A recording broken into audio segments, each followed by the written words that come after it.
Assalamualaikum dan salam sejahtera. Anda bersama dengan saya, Fatin Huazi dalam Skop. Untuk Skop kali ini, kita membawa tentang Tahun Melawat Selangor dengan Selangor kan ada atau Surprising Selangor. Baiklah, hari ini setiap kawasan punya keunikan tersendiri, baik dari segi warisan, alam semula jadi atau lokasi riadah. Jadi, bagi kita mendekati wakil rakyat untuk mengenali lebih dekat tentang tempat-tempat menarik yang ada di kawasan tersebut, apa lokasi pilihan mereka dan mengapa ia begitu menarik perhatian pelancong di sana. Kita bersama dengan wakil rakyat yang berhormat Anfal Sari. Terima kasih YB kerana sudi bersama dengan kita pada hari ini. Jadi kita teruskan dengan soalan yang pertama. Ramai orang kenal tempat Templer sebagai tempat air terjun. Jadi kawasan ni merupakan hutan simpan juga. Apa yang YB rasa paling istimewa dengan kawasan tersebut? Okay, terima kasih Fatin. Jadi selaku wakil rakyat Dun Taman Templer, saya ingin mengajak semua. Sebenarnya Taman Templer ni tidak terlalu jauh dari ibu kota, dari Kuala Lumpur. Tetapi kawasannya tetap mengekalkan kehijauan. Dan dalam Dun Taman Templer sendiri, bahagian yang hijau ini terdapat hutan Bukit Lagong yang mana masih lagi menjadi hutan simpan sebahagiannya dan mempunyai komuniti orang asli. Dan yang kedua ada hutan limpo Sungai Kancing, di mana di situ ada keunikannya iaitu 7 tingkat air terjun. Jadi ada tarikan untuk orang yang suka berekreasi, berpiknik bersama keluarga dan juga aktiviti lasak. Saya sendiri pernah mendaki Bukit Lagong. Saya kira untuk kategori yang advance jugalah. Jadi untuk mereka yang suka aktiviti rekreasi, riadah, jemput datang ke Dun Taman Templer kerana suasana kehijauan tu masih kekal berada di situ. Betul, dan berkait rapat dengan hal tersebut, sebenarnya zaman-zaman sekarang ni Gen Z lebih suka untuk healing tempat yang hijau. Jadi sangat sesuai bagi mereka yang kat luar sana yang mencari tempat healing ataupun tempat rekreasi yang dekat dengan hijau, iaitu Taman Templer. Okey, soalan yang seterusnya, kalau ada satu tempat yang YB nak ajak orang luar dari Selangor datang bercuti, tempat mana yang YB akan cadangkan dan YB rasa okey, tempat ni istimewa, orang luar Selangor takkan tahu? Okey. Pada saya, hutan di Bukit Lagong itu sendiri terdapat kawasan yang pentadbiran Majlis Perbandaran Selayang, di mana ada kawasan kabin-kabin dan di dalam itu juga ada dewan. Jadi ada aktiviti untuk flying fox dan juga kalau nak bertemu dengan komuniti orang asli. Dan saya sendiri pernah menyantuni warga orang asli di situ. Mereka mempunyai projek komuniti. Jadi bukan sahaja untuk tourism sebagai keluarga, tetapi juga mendekati komuniti dan membantu kelestarian alam di situ. Betul. Dari situ pun kita dapat berhubung dengan orang yang berada dekat, betul-betul dekat dalam hutan tu. Macam mana kita nak tahu kehidupan diorang kat sana. Okay. Dan seterusnya, Taman Rimba Templer dan Hutan Lipo Kancing sering menjadi tumpuan pendaki dan pecinta alam. Jadi bagaimana YB lihat sambutan pelancong ke lokasi-lokasi tersebut? Okay, saya kira lokal lebih ramai, terutamanya berbanding dengan turis ataupun pelancong antarabangsa. Tapi saya kira hutan Lipo Kancing dan juga Rimba Templer itu sebelum ini menjadi satu tarikan, terutamanya sebelum ini menjadi tempat latihan PLKN. Dan di Rimba Templer itu saya dimaklumkan bahawa kawasan tersebut masih terpelihara dan mungkin dikurang berbanding dengan Sungai Kancing. Pun begitu untuk mereka yang suka hiking, di situ ada air terjun. Jadi kalau mereka yang suka healing dan sebenarnya beberapa lokasi menarik ini juga akan melalui kawasan yang dipanggil Rawang Bypass. Rawang Bypass ini ada satu keunikan di mana dia dibina sebagai jambatan tertinggi untuk memelihara pokok yang unik dipanggil Merawan Kancing. Pokok-pokok ini hampir pupus, jadi hanya ada di beberapa lokasi saja di dunia, termasuk di Dun Taman Templer. Jadi kalau nak healing, letak kerusi tu sambil minum kopi, pandang-pandang atas tu, kita boleh tengok pokok tu macam brokoli. Jadi saya kira ada sesuatu yang menarik, bukan sahaja dari segi kelestarian alam tapi peluang untuk kita healing. Betul. Dan sebenarnya saya pun lalu dekat Rawang Bypass tu tau. Kalau saya tengok kawasan daripada atas tu, memang jambatan tu akan nampak kehijauan dia lagi sebab banyak sangat pokok-pokok tinggi. Betul. Dan pokok-pokok tinggi tu pun boleh dikatakan memang tak sepatutnya ditebang lah untuk zaman sekarang, sebab sekarang dah makin kurang pokok-pokok tersebut kan. Jadi menarik tempat tu sendiri. Dan seterusnya, kalau YB boleh kongsi jika ada tempat makan menarik atau lokasi komuniti yang pelancong mungkin terlepas untuk datang sebelum ni. Okey, saya mula dari atas lah. Saya suka makan. Betul. Kalau pergi ke Rawang Bypass itu, kalau tak terus ke atas, turun ke bawah ke Kampung Batu 16, ada satu restoran di Mancas. Saya tak ada komisen apa-apa, tapi di situ ada restoran ikan patin dan juga menyajikan makanan air ikan sungai yang menarik lah. Dan juga kalau yang suka mamak, kalau di kawasan dalam Taman Templer itu sendiri, antara mi goreng yang sedap adalah di restoran Mira Maju. Itu tidak jauh daripada Pejabat Pusat Pentadbiran Majlis Pembandaran Selayang. Pun begitu dalam kawasan Kampung Batu 16 dan juga dalam Bukit Lagung, ada pengusaha-pengusaha kecil yang saya kira makanan Melayunya sangat enak. Jadi kalau kata kafe, hanya pergi je masuk ke dalam kawasan hutan Lipur Bukit Lagung itu, masih lagi bukan di kawasan yang agak dalam, di belah kanan ada kafe untuk sarapan pagi dan juga sehingga makan tengah hari. Jadi itu antara tempat menarik yang mungkin boleh menjadi satu tarikan, bukan sahaja untuk healing, tapi selepas dah berekreasi dan sebagainya boleh datang situ untuk makan bersama keluarga. Dan menarik sekali bila saya dengar tadi YB cakap tentang makan dekat mamak, lepas tu kafe. Benda tu kira meliputi bangsa-bangsa lain juga. Okay, menarik. Dan seterusnya, ada ke inisiatif dari pejabat YB untuk menghidupkan lagi lokasi-lokasi riadah dan pelancongan sekeluarga? Okay, dalam perancangan saya akan berbincang dengan pihak Jabatan Hutan kerana sebahagian daripada pentadbiran kawasan rekreasi ini ada dalam bidang kuasa Jabatan Perhutanan. Jadi kita tidak mahu mengajak tanpa mematuhi undang-undang. Dan saya lihat contohnya di Bukit Lagung, checkpoint yang pertama, ada satu kawasan yang pemandangan sangat indah.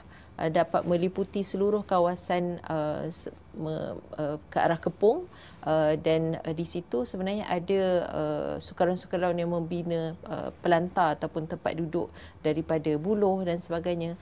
Jadi saya berhasrat untuk meletakkan papan-papan tanda, bukan sahaja untuk sebagai maklumat awam, contohnya tentang menjaga kebersihan, tentang berapa ketinggian, dan juga apabila saya mengikuti aktiviti mendaki dan sebagainya, ramai yang bertanya di mana checkpoint dan sebagainya. Jadi pemetaan ini penting, dan juga video dan pemakluman. Jadi itu antara cadangan saya dengan pihak Jabatan Hutan supaya kita boleh mewar-warkan lagi peluang untuk ekoturism ini, dan juga lokasi-lokasinya supaya mereka boleh mematuhi syarat. Contohnya ada sebahagian tempat yang memerlukan pembayaran permit, dan ini sebenarnya penting kerana kita tidak mahu pendaki, ada kejadian yang mendaki secara solo dan sesat dalam hutan.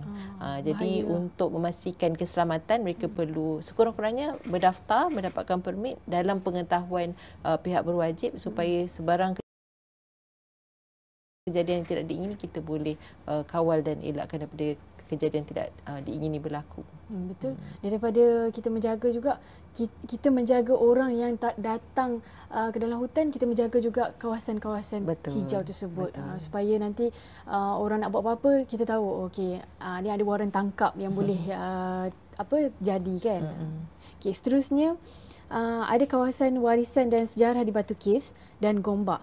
Jadi bagaimana YB lihat potensi dalam naratif pelancongan negeri tersebut? Okay, sebenarnya Batu Cave adalah salah satu daripada tapak sepanjang 20 tapak daripada dipanggil Gombak Hulu Langat Geopark, iaitu yang telah diiktiraf sebaris dengan Geopark di Langkawi, di mana Geopark ini kita akan daftarkan secara rasminya dengan UNESCO sebagai tapak warisan dunia. Kerana di Batu Cave tu antaranya mempunyai kuarza ataupun mineral yang sangat berharga, dan saya lihat selain daripada Batu Cave tu lebih dikenali sebagai tempat suci ataupun tempat ibadah untuk warga Hindu, beragama Hindu. Saya kira sebenarnya ada banyak lagi perkara yang menarik kerana nilainya adalah berjuta tahun. Di situ ada batu kapur, nilai untuk pelajar-pelajar untuk mengetahui apa yang ada di dalam gua tersebut, dan di sebaliknya di belakang batu cave itu ada gua damai, gua damai untuk mereka yang aktiviti lasak X game seperti mendaki dan sebagainya. Jadi saya kira ini perlu keterlibatan daripada pihak berkuasa tempatan dan juga tourism, dan sebenarnya ini yang warga asing ataupun turis pelancong-pelancong asing berminat untuk tahu, kerana mereka ingin melihat sesuatu yang rare, sesuatu yang unik yang tidak ada di negara mereka. Pada saya kita mungkin perlu mengarah kepada kurang membina mall, tapi lebih kepada park ataupun taman-taman, kerana bila kita berdekatan dengan alam ini sebenarnya lebih sihat untuk kestabilan dan keharmonian kita. Betul. Bagi menjaga lagi tempat-tempat tersebut kan. Betul. Seterusnya, bagaimana pelancongan eko atau healing trip boleh menjadi sumber ekonomi kepada penduduk tempatan di tempat templer ni? Pada saya tourist guide itu penting, kerana orang tempatan mungkin lebih tahu selok-belok kawasan, dan pada saya tumbuh-tumbuhan yang perlu kita pelihara, dan apa do and don'ts, pantang larang untuk jaga. Jadi healing boleh, tapi mungkin dengan menghormati alam, orang tempatan boleh menjadi peluang, menjadikan itu satu peluang ekonomi.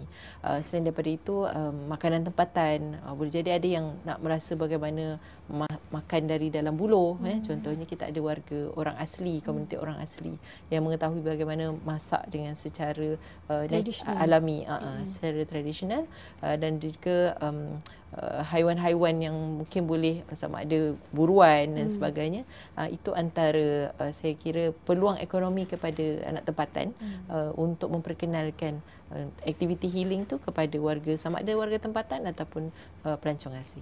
Betul, menarik. Sebab benda tu boleh mengaitkan juga orang sekeliling untuk bekerjasama bersama. Supaya nanti orang luar yang datang pun mungkin ada yang tak tahu ada binatang yang tak boleh diburu, ataupun ada tempat yang tak boleh dikunjung. Mungkin tempat-tempat diorang, nenek moyang diorang kita hormat, kan. Okey, seterusnya, apakah cabaran utama dalam mengembangkan pelancongan di Dun Taman Templer dan bagaimana YB menanganinya? Okey, untuk pelancongan, saya kira ada kawasan-kawasan yang masih belum banyak diketahui orang tempatan. Sebagai contoh, ada beberapa video yang ditampilkan oleh pihak Tourism Selangor, ramai lagi yang tidak mengetahui. Jadi saya kira bukan sahaja untuk memperkemaskan keadaan semasa, River Templer, Bukit Lagung, Sungai Kancing, River Commonwealth, tetapi juga akses kepada tempat itu. Contohnya dari segi bagaimana nak sampai ke lokasi, apa aksesnya, ada kenderaan awam ataupun jika kenderaan peribadi, di mana parking dan sebagainya, dan itu sebenarnya memberi kemudahan ataupun merancakkan lagi aktiviti pelancongan.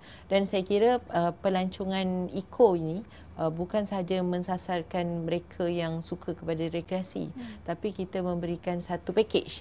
Maknanya masuk ke Templer, kita ada satu mall baru, 168. Selepas daripada dah makan-makan ataupun aktiviti suasana moden, contemporary, boleh pergi ke sungai. Kalaupun tidak mahu mandi-manda, mungkin boleh duduk di situ mengamati suasana sekitar dan sebagainya. Saya kira itu antara cadangan atau perancangan saya untuk kita packagekan supaya kita memberikan satu pilihan, beberapa pilihan kepada pelancong-pelancong, baik tempatan ataupun pelancong dari luar negara.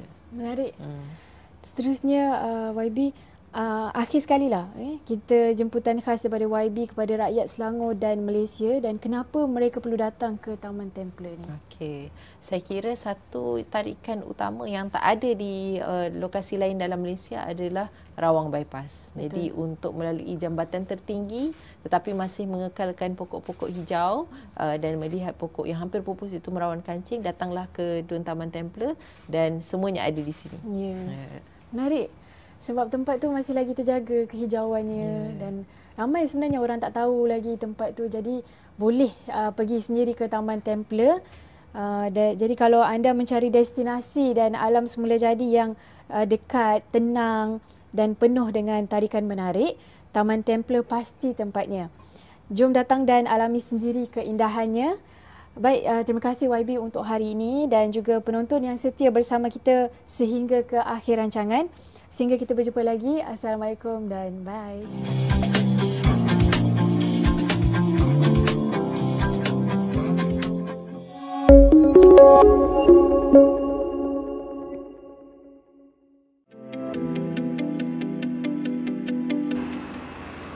Demi masa, sesungguhnya manusia itu dalam kerugian, kecuali orang-orang yang beriman dan beramal soleh.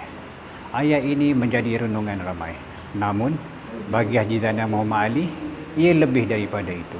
Baginya, masa adalah jiwa. Dari bengkel di Geneva hingga butik di Shah Alam, beliau menjadikan masa sebagai legasi melalui jenama Fatih Watches. Zainal Muhammad Ali mula jatuh cinta dalam dunia horologi kira-kira 51 tahun lalu ketika usianya 21 tahun apabila ditawarkan kursus bidang kejuruteraan mikro di sebuah anak syarikat pengeluar jam mewah terkenal Patek Philippe di Geneva. Meskipun berhadapan masalah komunikasi, namun ia tidak menghalang pengasas berusia 73 tahun itu mempelajari ilmu horologi Switzerland yang terkenal sebagai negara peneraju pengeluar jam berkualiti. So dekat sana banyakkan saya bahagian manufacturing lah. Cara buat jam, cara pasang jam. Dia manufacture jam daripada kosong sampai jadi jam. 2 tahun di Geneva, Zainal kembali ke tanah air untuk bekerja dengan pengeluar jam terkemuka dunia yang berpangkalan di Switzerland di zon bebas cukai Sungai Wei. Di situ, beliau menghasilkan banyak rekaan jam di bawah Swatch Group. Saya kerja di kilang tu lebih kurang nak dekat 30 tahun lah, lama. Kilang tu kita orang memang buat untuk jam Swiss. Buat muka dial, buat balance spring, lepas tu polishing, case, semua buat kat situ. Kepakaran dimiliki Zainal sekali lagi membawa beliau berhijrah ke luar negara, Taiwan dan China pada 2002. Bekerja di kilang jam terbesar dunia yang menghasilkan jam bermutu jenama Swiss, Zainal bertanggungjawab meningkatkan pengeluaran hingga sekali ganda. Setelah kontraknya tamat pada 2016, Zainal kembali ke tanah air sebelum menubuhkan syarikat jam jenamanya sendiri iaitu Fatih Watches. Nama Fatih merupakan ilham anak beliau, Muhammad Fitri Zainal, 31 tahun, mengambil inspirasi Sultan Muhammad Al-Fatih, Sultan Empayar Ottomania. Saya yang sebenarnya, saya nak kongsi ilmu dengan orang Malaysia. Apa saya belajar, saya nak kongsi ilmu. So, saya buat jam. Cabaran dia, yang pertama sekali, saya memang boleh design jam, boleh buat jam. Tapi marketing memang tak ada pengalaman.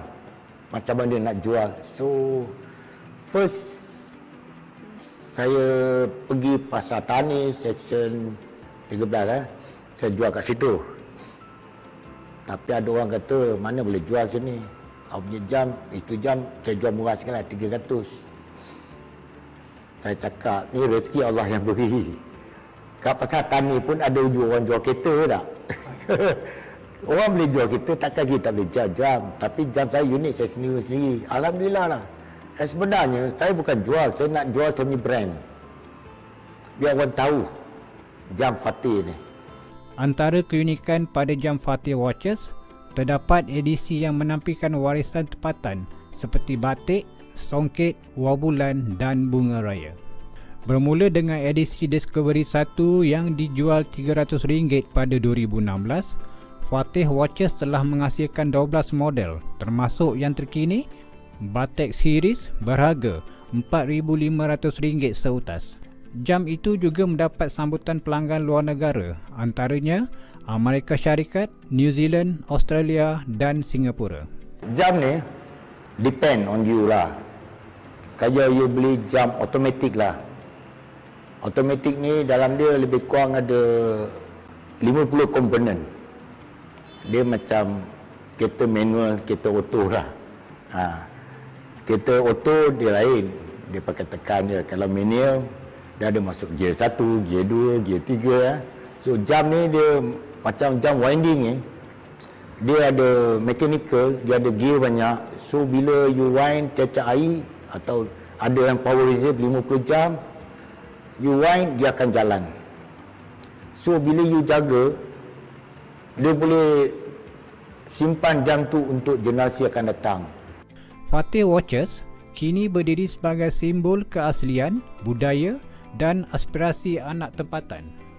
Zainal berhasrat mengeluarkan lebih banyak model memaparkan warisan dan budaya tempatan seperti Masjid Sultan Salahuddin Abdul Aziz Shah dan bangunan Sultan Abdul Samad. Beliau turut bercita-cita menubuhkan Akademi Horologi pertama di Malaysia dalam tempoh 5 tahun akan datang. Jam mungkin sekadar aksesori bagi setengah orang, namun bagi Haji Zainal, setiap detik adalah cerita. Setiap reka bentuk adalah warisan. Inilah kisah seorang anak Malaysia yang menjadikan masa sebagai legasi. Saya Nazri Ibrahim dan Razif Ma'arbak melaporkan untuk Media Selangor.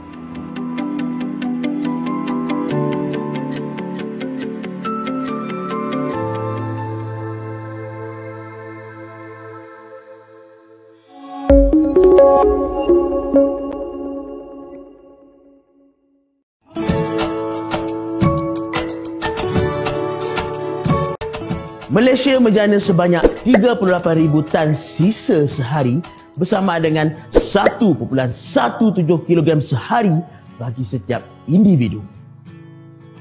Jika sisa ini dimuatkan dalam lori berkapasiti 3 tan, sebanyak 12,706 buah lori diperlukan untuk memuatkan semua sisa pekerja tersebut.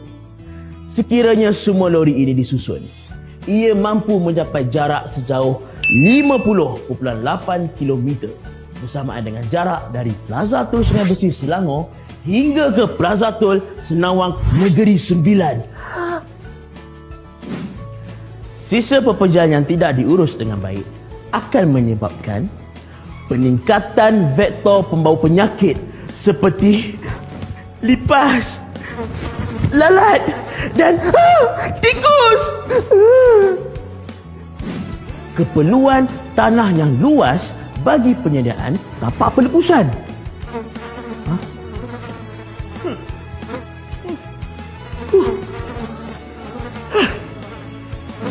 Pencemaran air daripada cecair larut resap dan mencemarkan sumber air.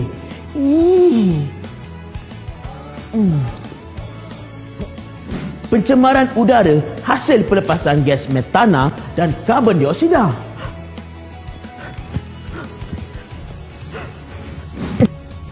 Apa yang boleh kita lakukan? Buang sampah di tempat yang betul. Jangan buang sampah merata-rata. Buang sampah ke dalam tong sampah. Amalkan 3R. Reduce, reuse, recycle. Bagaimana? Kurangkan sisa melalui amalan reduce dan reuse serta kita semula dengan mengamalkan pengasingan sisa dan hantar ke pusat kita semula. Elak pembaziran makanan. Sediakan makanan mengikut keperluan dan habiskan makanan anda. Jom amalkan 3R demi kelestarian alam sekitar kita dan Malaysia yang bersih, indah dan